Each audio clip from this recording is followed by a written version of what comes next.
Hello friends, welcome to Pebbles. நான் உங்கள் கோபி சுதா கோவை சமையல். நம்ம இன்னைக்கு செய்ய போகிறது கிருஷ்ண ஜெயந்தி ஸ்பெஷல் பட்டர் முறுக்கு செய்ய போகிறோம். வாங்க எப்படி செய்யறதுன்னு பார்க்கலாம்.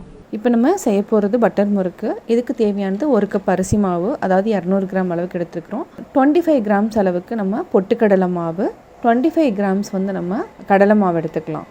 பெருங்காயப்பொடி கொஞ்சமாக ஆட் பண்ணிக்கலாம். தேவையான அளவு உப்பு. இதை வந்து நல்லா சலிச்சு எடுத்துக்கலாம். இது நல்லா சலிச்சிட்டோம். இந்த மாதிரி குரணையாக இருக்கிறத நம்ம வந்து யூஸ் பண்ண வேண்டாம். இதை வந்து நம்ம கீழே போட்டுடலாம். அடுத்து நம்ம என்னென்னா இதுக்கு என்ன பண்ண போகிறோன்னா சீரகம் வந்து 1 ஸ்பூன் எடுத்துகிட்டு நல்லா க்ரஷ் பண்ணி ஆட் பண்ணிக்கலாம். சீரகம் ஆட் பண்ணியாச்சு. 2 டேபிள் ஸ்பூன் அளவுக்கு பட்டர் ஆட் பண்ணிக்கலாம். ஃபஸ்ட்டு நல்லா பிசைஞ்சு விட்டுக்கோங்க. கட்டி இல்லாமல் பிசைஞ்சுக்கணும் ஃபஸ்ட்டு. அதுக்கப்புறமா கொஞ்சம் கொஞ்சமாக தண்ணி விட்டு ஆட் பண்ணிக்கலாம். அதாவது நல்லா பிசைஞ்சிட்டே வாங்க. இது வந்து என்ன சப்பாத்தி மாவு பதத்துக்கு நல்லா பிசைஞ்சிக்கலாம். இப்போ ரெடி ஆகிடுச்சு. தொட்டு பார்த்திங்கன்னா ஜஸ்ட் சப்பாத்தி மாவு மாதிரி இருக்கணும். இதை வந்து என்னென்னா நம்ம அதாவது முறுக்கு குழல் எடுத்துக்கலாம். நல்லா எண்ணெய் தடவிக்கோங்க. அப்போ தான் என்னென்னா ஒட்டாமல் வரணுங்கிறதுனால நம்ம எண்ணெய் தடவிக்கிறோம்.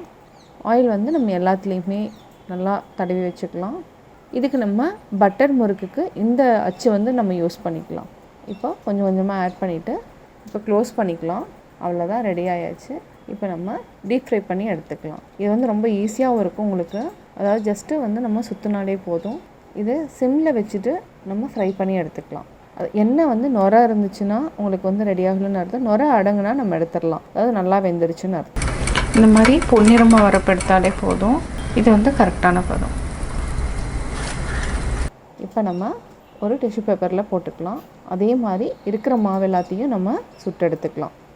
சுவையான பட்டர் முறுக்கு ரெடி.